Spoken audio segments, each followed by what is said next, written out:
tomto videu sme pre vás pripravili praktické tipy a postrehy, ktoré vám pomôžu znovu zapaľovať sexuálnu iskru. Znížené libido je univerzálny jav, ktorý postihuje ľudí po tehotenstve, počas dojčenia alebo v dôsledku úzkosti. Kľúčom k zvýšeniu sexuálneho apetítu je cvičenie, ktoré je prirodzeným stimulátorom libida.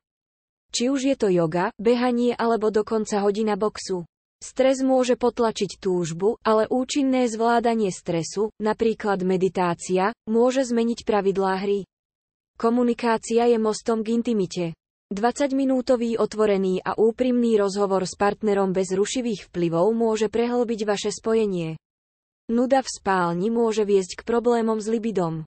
Vložte vzrušenie tým, že vyskúšate niečo nové.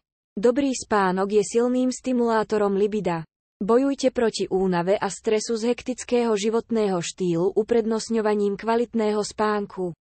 Predtým, ako sa pustíte do liečby, je nevyhnutné poradiť sa so svojím poskytovateľom zdravotnej starostlivosti. Hoci niektorí zvažujú bylinné doplnky, pred vyskúšaním akýchkoľvek liekov alebo doplnkov je nevyhnutné poradiť sa s odborníkom.